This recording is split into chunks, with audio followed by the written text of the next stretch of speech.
Olá, sejam bem-vindos a mais um podcast da parentalidade do Projeto pela Primeira Infância. Em nome de toda a equipe do PPI, eu gostaria de agradecer a todos os que estão nos ouvindo nesse mais novo episódio. Eu sou Adriana Amaral e hoje nós vamos falar sobre os mitos e fatos sobre alimentação na primeira infância. E para isso, convidamos a nutricionista materno-infantil Milene Henriques. Milene é mestre em ciência dos alimentos, especialista em dificuldade alimentar e idealizadora do projeto Bebê Bom de Garfo. Obrigada, Milene, por ter aceito esse convite nesse momento tão importante que a gente está vivendo, né? Nada melhor do que a gente saber um pouquinho mais sobre os fatos sobre alimentação. É um prazer, Adriana. Muito obrigada pela honra, pelo convite, né, por poder estar aqui divulgando essa mensagem que eu amo falar e eu tenho certeza que vai ser um bate-papo incrível. Obrigada pela oportunidade. Milene, qual a importância da valorização do aleitamento materno para a sociedade, incluindo a família em torno da mãe, né, que amamenta, e também da creche e da educação infantil, que muitas vezes recebe essa criança ainda sendo amamentada no seio?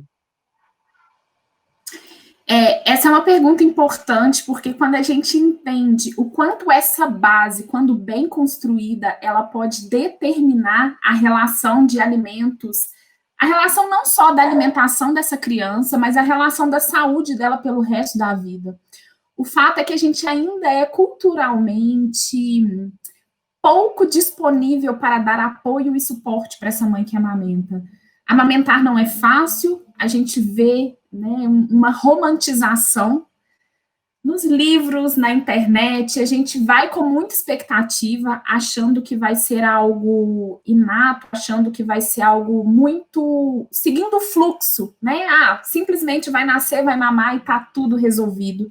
E a gente sabe que não é assim. Então, sem dúvida, essa mãe ela precisa de um apoio, ela precisa de um suporte para que essa amamentação ela seja seguida pelo menos até 6 meses. Infelizmente, a nossa realidade hoje mostra que muitas crianças, além de não ter acesso ao peito de forma exclusiva até 6 meses, acaba passando por um desmame precoce, às vezes até antes de chegar aos 6 meses.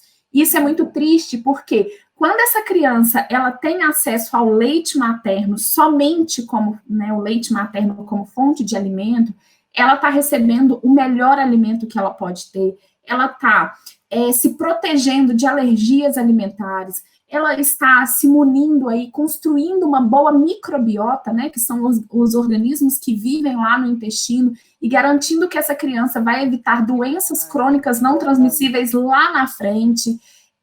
Estamos fortalecendo o vínculo com a mãe, a gente está contribuindo para a aceitação de alimentos, porque quando a criança tem acesso ao leite materno, hoje já existem diversos estudos que mostram quanto essa criança está mais propícia a aceitar a introdução alimentar, uma vez que ela teve contato com diferentes sabores ao longo da amamentação, diferentemente de uma mamadeira, que acaba sendo um sabor monótono. Então, assim, a gente pode citar diversos benefícios da gente realmente começar a fortalecer isso e entender que antes dos 6 meses essa criança não está preparada do ponto de vista motor, do ponto de vista emocional e do ponto de vista físico realmente para receber outros alimentos. Né? A gente ainda não produz, o ser humano antes dos 6 meses não produz enzimas digestivas, pode sofrer sobrecarga renal, enfim, muitas consequências de uma introdução alimentar precoce ou de acesso a outros alimentos como leite de vaca ou fórmulas que não são específicas aí para essa faixa etária, que muitas vezes é a realidade de muitas famílias ainda no Brasil. Então, por volta dos 2 anos, algumas crianças tendem a ficar um pouco mais seletivas. Aí eu até me questiono, né, se elas estão seletivas mesmo ou se tem alguma coisa acontecendo nessa introdução, né? O que faz de verdade essas crianças recusarem alimentos, né, que antes às vezes eram aceitos e depois não são mais aceitos?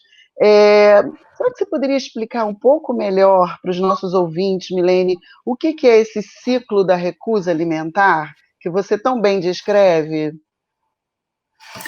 Então, vamos lá, vou responder isso por partes, porque a sua pergunta é complexa e tem muitas coisas que a gente pode tirar de informação e de ensinamento aí dessa questão tão importante.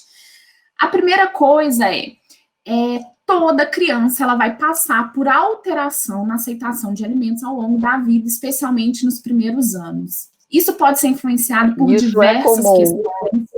Isso é comum, isso é natural, isso é esperado. Por exemplo, no primeiro ano de vida, a criança ela triplica o seu ganho de peso, o seu peso, na verdade, né? Então, ela tem um ganho de peso que proporciona que ela chegue no final do primeiro ano de vida com aproximadamente 3 vezes o valor que ela nasceu. Então, se uma criança nasce com 3 quilos, no final do primeiro ano de vida, ela vai pesar aproximadamente 9 quilos. Ela triplicou, então, esse peso. Só que, Adriana, essa criança não continua com esse ritmo de ganho de peso, né? Graças a Deus, a gente freia essa velocidade. Não tem como a gente continuar ganhando peso nessa proporção. Então, é muito comum que por volta de 12, 13, 14 meses de vida, esses cuidadores já começam a perceber que a criança não está comendo tanto mais. Mas é o lógico, porque criança não come por gula, criança tem um mecanismo de fome e saciedade muito bem determinado, a gente vai perdendo isso com o tempo, infelizmente, devido a práticas alimentares que não são adequadas, mas, enfim, a gente nasce com esse mecanismo, a gente come quando está com fome e para de comer quando está saciado. Se a criança não está crescendo mais no ritmo, deveria. A gente nasce, Adriana, só que a gente vai parando justamente porque os pais forçam, só mais uma colherzinha, é só mais um pouquinho, tem que comer tudo para ganhar sobremesa. Então, assim, essas questões vão fazendo com que essa criança vá perdendo esse mecanismo. Mas o bebê, não. Ele nasce com esse controle, o cérebro está muito bem integrado a todo o trato gastrointestinal, de forma com que a gente sabe que a criança, quando ela está com fome, ela vai solicitar o alimento, quando ela está sem fome, ela vai parar de se alimentar. Mas aí, desde a amamentação, né, aquela criança que o tempo todo está sendo amamentada, então ela está chorando de frio, a mãe taca no peito. Ela está chorando porque, enfim, está triste, porque bebê também fica triste, enfim. Qualquer coisa, essa criança vai sendo alimentada e isso vai gerando esse sentimento de que não importa o que eu senti, se eu tô feliz eu como, se eu tô triste eu como, e por isso nós adultos acaba que a gente tem essa prática, né, a gente meio que já automatizou dessa forma. Mas enfim, quando o bebê não é assim que funciona, então a gente come quando tá com fome, para de comer quando está saciado. E aí, o que acontece? Por volta de 12, 13, 14 meses de vida, essa criança diminui o ritmo de crescimento, logo, ela não precisa de ingerir tantas calorias, consequentemente, ela vai diminuir a ingestão. Só que aí os pais já começam a desesperar, né? Nossa, meu filho comia um prato de comida e agora não aceita mais, come muito pouco. Exato. E isso daí já vai trazendo uma certa angústia. Isso é natural. Não é natural que essa criança pare de aceitar qualidade, variedade. Isso não é natural, isso é um sinal de alerta. Então, a criança que comia brócolis, beterraba, arroz, feijão, de repente começa a selecionar alguns alimentos, isso é um sinal de alerta de que tem um problema. Mas se essa criança diminuiu simplesmente a quantidade, mantendo a variedade, está tudo ok, isso faz parte do desenvolvimento. Então, esse é o primeiro alerta que fica. Isso é muito importante de se considerar. E por volta dos 2 anos, essa criança, ela passa por essa fase da seletividade também, que preocupa muito os pais. A seletividade, por volta dos 2 anos, ela se deve muito a um processo que a criança começa a viver nessa fase, que é um processo de maior autonomia, né? Até então, muitas das vezes, essa criança ela foi alimentada, ela não teve oportunidade de se alimentar. Por quê? Receber alimento é diferente de se alimentar. Então, essa criança, ela foi acostumada a vida toda. Os pais vão dando ali na boca dessa criança, muitas vezes ela não tem nem condições do ponto de vista motor, de desenvolvimento, de recusar o alimento. Então, ela vai aceitando, vai aceitando, vai aceitando, vai aceitando. E aí, quando ela passa por volta dos 2 anos a ter mais autonomia, a ter controle mesmo, né, e mostrar mais os seus desejos e vontades, ela começa a negar. Não quero. Até então, os pais conseguiram forçar, né, que ela consumisse algo que não faz parte da preferência, do conforto, mas nesse momento essa criança já tem autonomia, ela já quer mostrar os seus desejos, as suas vontades. E associado a isso, tem o outro fato de que até 1 ano e meio, mais ou menos, a criança ela está no auge da fase oral. Então, tudo que essa criança vê no mundo, ela leva à boca, não só o alimento. Ela vê um objeto, ela leva à boca. Ela quer, né? Ela vê uma coisa diferente, ela leva à boca. É a forma que ela tem de conhecer o mundo. E aí, quando essa fase oral ela deixa de estar muito forte nessa criança, a criança perde a curiosidade de levar à boca. Então, os pais também pensam que, poxa vida, não leva mais à boca, não está comendo direito. E isso vai gerando uma certa angústia, né? Porque aquela criança que foi alimentada a vida inteira, numa quantidade muito grande, com uma variedade ok, nesse momento essa criança passa a recusar. E aí a gente precisa entender se de fato é algo que merece a nossa atenção, que é um sinal de dificuldade alimentar ou não, é somente uma fase. Porque, Adriana, todas as crianças, sem exceção, vão passar por isso. Agora, se isso vai ser uma fase que vai passar, ou se isso vai ser uma situação que vai permanecer, vai depender da conduta dos pais durante esse momento. Por quê? Vamos supor, os pediatras geralmente falam muito isso com os pais, fica tranquila, é uma fase. De fato, algumas situações são fases, por exemplo, durante o nascimento do dente. Não adianta a gente querer que essa criança, né, esse bebê que está com o dentinho nascendo, coma, né, na mesma proporção ali, a mesma variedade que ela comia antes. Tem algo não tem como. Incomodando, né? Tem algo ali acontecendo, né? Então, vamos supor, essa criança está com uma diarreia, está com uma virose, e o apetite vai estar diminuído. Essa criança está passando por um salto de desenvolvimento, o apetite vai estar alterado. Então, essas são as fases que está tudo bem, vai passar. Os pais não precisam desesperar, é só dar suporte e fazer as adequações necessárias para essa criança. Mas aí que entra o problema. A adequação é diferente de substituição. Se eu viro para o meu filho, né, se eu percebo que o meu filho está incomodado ali com o nascimento dos dentes e faço uma adequação do que eu estou oferecendo, por exemplo, uma consistência que vai ser mais confortável, que não vai gerar tanto incômodo, tá tudo bem. Então, ao invés de eu dar uma cenoura mais durinha, eu vou dar o alimento amassado. Tá ótimo, eu estou dando conforto para o meu filho. Ao invés de dar um alimento muito mais morninho, mais quente, eu dou mais gelado, né, para que ele tenha esse conforto mesmo oral. Só que aí que entra o problema, muitos pais começam a interpretar que, poxa, não está comendo, então é melhor eu dar qualquer coisa do que deixar o meu filho com fome. E aí começam as substituições. Aí a criança que antes comia beterraba, cenoura, brócolis, numa boa, ela começa a receber, por exemplo, só a mamadeira. Aí a mãe começa, não tá gostando muito da comida porque tá sem tempero. Aí começa a usar temperos industrializados. Aí começa a colocar açúcar naquilo que a criança consumia sem açúcar, porque acha, né, que essa criança não tá aceitando pela palatabilidade, porque, não tá gostoso. E aí a gente vai viciando o paladar dessa criança a querer cada vez mais alimentos, né, que tenham essa explosão de sabor, muito açúcar, muito sal. Isso e aí vira aquelas até de uma crença, né? Sim, até com de uma certeza. crença que o açúcar vai ficar mais gostoso. Com certeza. Muitos pais falam assim, acho que meu filho não está comendo direito porque a comida é sem sal, mas, poxa, a criança não sabe o que é. A gente não sente falta daquilo que a gente não conhece, né, Adriana? Então, a gente tem que tomar muito cuidado com isso, porque a gente está...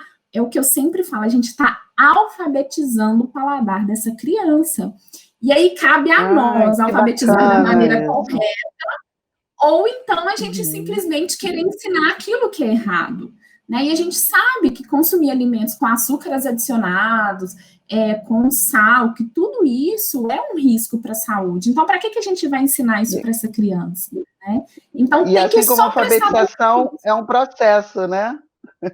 É um processo. Não adianta eu exigir que uma criança leia um livro se eu não ensinar o abecedário para ela, né? Exato. E comer, ao Interessante, contrário muito do que se interessante. pensa, comer não é instintivo, comer não é natural. A sucção lá no inicinho da amamentação, nos primeiros meses de vida, ela é instinto, ela é reflexo, mas o comer é aprendido. E aí, se a gente não ensina para essa criança a comer, então vai chegando essa fase aí e essa criança ela não foi ensinada, então de fato ela não vai ter ferramentas para seguir com autonomia, se alimentando com prazer, né? Então essa criança ela realmente, esses pais, né, esses cuidadores, eles precisam pensar de fato quando é uma fase ou quando isso vai permanecer. E tem algumas dicas, Adriana, eu posso falar? Ainda dá tempo de eu falar das dicas do que é uma fase? Claro, por favor. Tenho certeza que os nossos porque, ouvintes estão adorando. Que bom, que bom. Mas o fato é, por exemplo, se essa criança fica mais de 30 dias nessa recusa, já acende um alerta. Por que eu acho muito importante, Adriana, eu falar de quais são esses pontos? Tem uma pesquisa que fala que 51% das queixas nas consultas pediátricas de rotina é meu filho não come.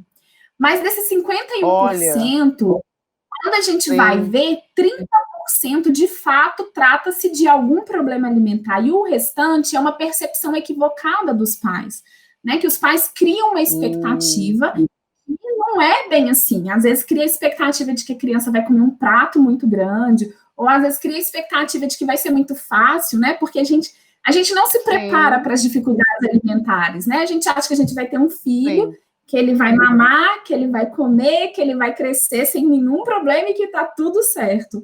Mas aí, na prática, não é bem assim. Exato. Então, quais são os sinais de alerta? Mais de 30 dias sem se alimentar, né, com um período de recusa alimentar. Crianças que precisam fazer uso da amamentação noturna ou de qualquer outro alimento, né, então acorda de madrugada, tem que mamar.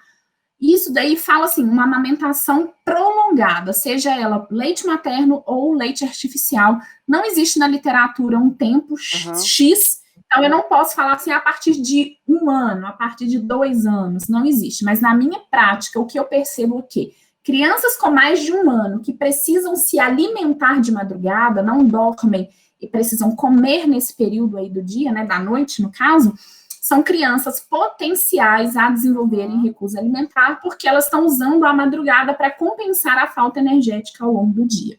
Então, esse é o segundo ponto. Estresse na hora das refeições é um outro ponto muito importante, porque quando a mãe já está ali com muita ansiedade, ela já passa o dia pensando assim, ai meu Deus, vai chegar a hora do jantar, eu tenho que dar comida para o meu filho, eu tenho que fazer isso. Isso já é um indício também de que vocês estão tendo um problema com a alimentação.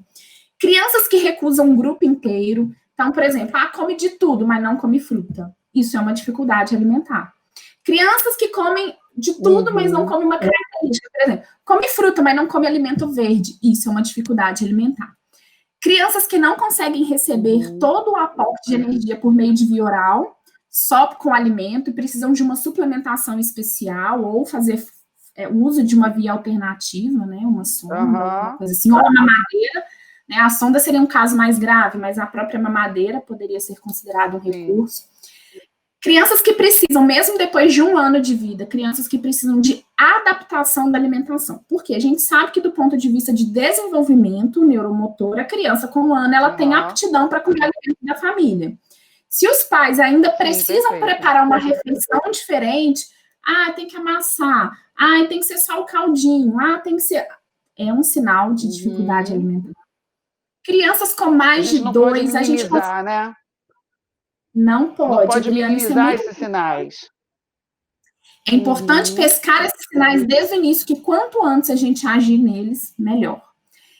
Então, quando a criança precisa também, com mais de 2 anos, a gente coloca como limite até 3 anos, a criança que não consegue se autoalimentar. Então, tem 3 anos e a mãe, o pai ainda tem que dar comida na boca, né? Deixa eu ver o que mais, porque é tanta coisa, mas acho que eu já nem sei. Televisão, né? Ou Milene, ou então com o apoio da televisão, do tablet, né? Que senão não come também. Crianças que precisam precisam ser distraídas para comer também são crianças que têm dificuldade alimentar. E assim, existem outras coisas, mas essas são as que eu mais observo, essas são as mais importantes. E aí, só para finalizar, você tinha perguntado da recusa alimentar, viu? Por isso que eu falei que a pergunta era complexa, envolve muitas coisas. Não, mas está perfeito. A questão você perguntou, do ciclo da recusa alimentar. Por que o ciclo acontece, né? Geralmente, a criança está passando por uma dessas fases, ou de fato a criança tem algo que justifique uma dificuldade alimentar, uma alteração sensorial, um problema motor oral, uma causa orgânica, né, que poderia justificar essa recusa alimentar. Então, existem esses casos, sim, e existem os casos de que somente uma fase, que foi o que a gente acabou de conversar. O fato é que uma hora ou outra, essa criança vai entrar num momento de aceitação prejudicada, ou de quantidade ou de variedade. E aí os pais, claro, óbvio, vão ficar preocupados com essa criança, né? É o esperado de fato. Só que aí o que acontece? Busca ajudas inadequadas ou informações na internet sem embasamento, enfim. Deixa com fome que passa, coloca na escolinha que ele aprende a comer. E vários outros conselhos que a gente vê por aí. Aí vem os mitos, né? Aí vem os mitos que daria mais 3 horas de conversa. Mas aí vem os mitos e aí esses pais começam a pressionar essa criança para comer. E sob pressão, ninguém come. Essa criança aumenta a resistência e começa a comer cada vez menos. E os pais querem cada vez mais aplicar essas técnicas para que a criança coma e a criança mais resistente comece a comer cada vez menos. E isso vai entrando num ciclo da recusa, que se não for quebrado, ele vai sendo sustentado e ficando cada dia mais difícil de sair dele. Por isso é muito importante se atentar aos primeiros sinais para que a gente já comece a mudar a situação. É isso Perfeito. Não, mas isso é muito importante, né? Porque só o acompanhamento, né, vai dizer se é realmente uma seletividade alimentar, como você falou, como talvez uma falha de processo, né, do próprio processamento sensorial da criança, ou se é realmente alguma falha nessa introdução. Muito obrigada. Então, para fechar, né, diante de toda essa importância que você traz, né, sobre a alimentação, a gente sabe, né, o quanto que a alimentação infantil tem um papel importante para esse desenvolvimento integral da criança, principalmente na primeira infância, né? O que as pesquisas mais recentes têm discutido é que a falta de alguns nutrientes na dieta infantil podem comprometer, inclusive, o desenvolvimento de circuitos neurais e, consequentemente, pode comprometer o desempenho cognitivo. Isso é real? Isso é fato, Milene? Como que se dá essa relação? Adriana, infelizmente é real. E a notícia pior do que ser real é a notícia de que muitas dessas questões são irreversíveis. A gente sabe que nos 2 primeiros anos de vida, a criança, ela está numa fase do desenvolvimento que é crucial e que vai determinar muito do que vai acontecer até quando ela for idosa. E aí, por exemplo, né, você deu o exemplo aí das conexões cerebrais, isso é um prejuízo muito grande, porque quando a gente tem um estudo que mostra uma lâmina, né, uma foto muito linda, assim, do cérebro do bebê, desde do nascimento até os 2 anos, e compara com o cérebro de um adulto. E quando a gente vai ver a complexidade, um bebê de 2 anos, uma criança de 2 anos, ela tem praticamente a mesma estrutura cerebral de um adulto. Ou seja, é desde a concepção até o final do 2º ano de vida que esse desenvolvimento acontece. E aí, se tem prejuízos nesse momento, muitas coisas não serão recuperadas. Uma criança, por exemplo, que passou por uma privação de ferro, que teve uma anemia, essa criança lá na frente vai ser a criança com déficit de atenção, dificuldade de aprendizado, o adulto que não consegue, sabe, assim, fazer algumas questões e que não tem nada que justifique, sabe? Mas foi devido a deficiências nutricionais que aconteceram nesse momento. E, infelizmente, tem um dado muito alarmante, foi feita uma orientação, né? Nem sei se a palavra é essa, mas um alerta. É isso, foi feito um alerta de que pela primeira vez na história, a próxima geração pode viver menos, né? Ou seja, ter uma expectativa de vida menor do que as dos pais, porque o que a gente observa é que a nossa expectativa de vida vai aumentando. Mas pela primeira vez na história, pois é, Adriana, pela primeira vez na história, isso pode ser diferente por causa do que a gente chama de fome oculta. O que é isso? Quando a gente fala de desnutrição, a primeira coisa que vem à cabeça é a imagem de uma criança magra, desnutrida, que não tem acesso a alimentos. Sim. Mas hoje a gente sabe que, graças a Deus, essa não é a realidade, né? Ainda existe, infelizmente é fato, ainda tem crianças que não têm acesso ao alimento, mas isso não é o pior problema.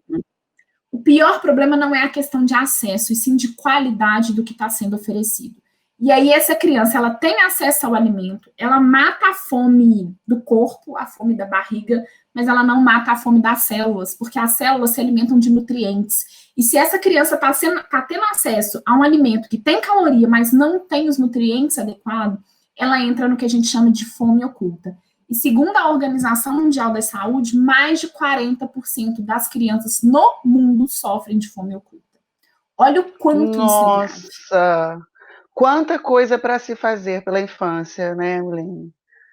Quantas informações assim, os pais estão recebendo agora, nesse momento, nos ouvindo, que são tão importantes para o desenvolvimento integral na primeira infância.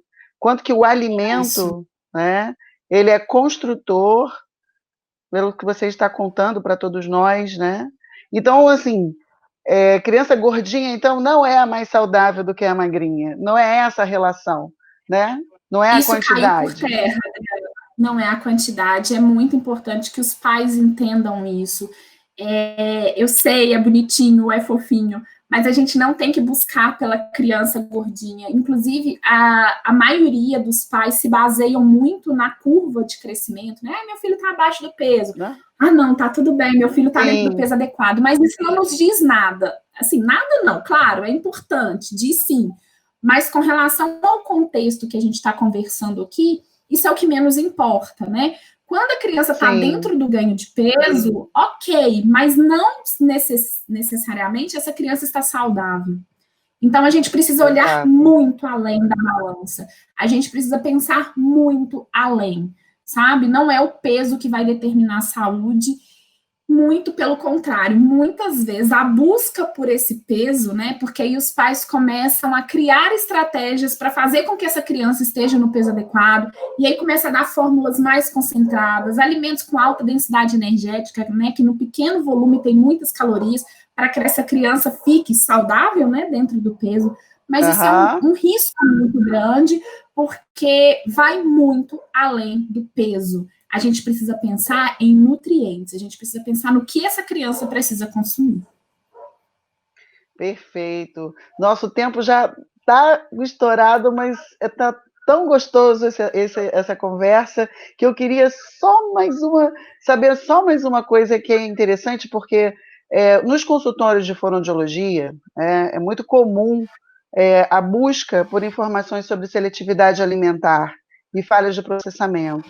E às vezes essas crianças são muito pequenas e a gente orienta a procurar uma nutricionista para fazer um outro tipo de introdução que talvez não esteja funcionando, né, como um método onde a criança ela interaja mais com os alimentos, né?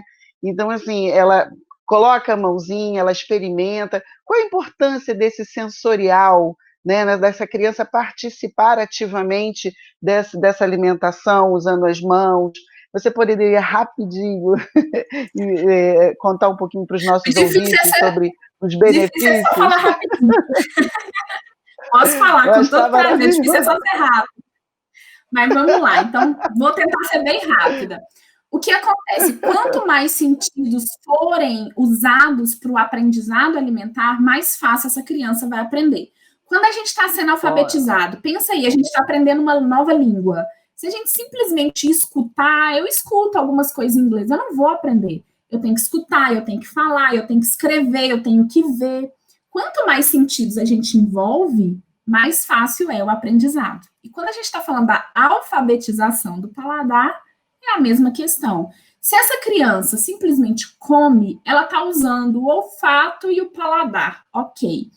Mas e os outros sentidos, né? Quando tem o tato envolvido, enfim, todos os sentidos, eles são muito importantes, muito importantes. E quanto mais forem usados, mais fácil essa criança vai aprender a comer. Sem contar que tem a questão que nós já conversamos aqui, né, Adriana, que ser alimentado é diferente de se alimentar.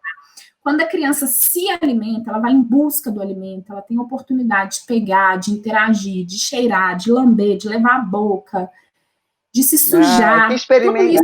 E é uma experiência tão gostosa, né? É tão rica. Eu sei que muitas vezes os pais têm medo medo do engasgo, ou às vezes tem aflição da sujeira, né? Mas tudo que você conseguir, que os pais conseguirem proporcionar que essa criança tenha contato, mais sentido vai ser usado. E aí, quando essa criança tem contato com cores diferentes, texturas diferentes, cheiros diferentes, sabores diferentes, tudo isso vai proporcionando que essa criança se alimente. E aí, quando ela chegar lá nos 2 anos, na fase, né, da recusa, essa criança, ela foi respeitada no sentido da sua autonomia. Então, desde a introdução alimentar, essa criança teve a oportunidade de se alimentar, ela foi em busca do alimento. Então, quando ela estiver nesse momento aí de maior autonomia, busca por autonomia, são menores as chances dela recusar e falar, opa, não quero. Então, de fato, é muito bom, sim. Que riqueza, Milene. Eu gostaria de agradecer muito, em nome de toda a equipe do Projeto pela Primeira Infância, agradecer também o apoio da Prompt Produtora, que está nos auxiliando nesse momento, e agradecer a todos que estão ouvindo a gente nesse momento. Mais uma entrevista incrível. Muito obrigada por toda a sua colaboração, e até a próxima. Que a gente espera que aconteça. Espero que aconteça. Se eu não conseguir responder alguma dúvida aqui, sintam-se à vontade, né? Quem tiver curiosidade aí, entra lá no meu perfil, Bebê Bom de Garfo, pode mandar mensagem, eu respondo todo mundo, enfim. Vai ser um prazer poder continuar ajudando aí. Tá ótimo. Muito obrigada, Milene.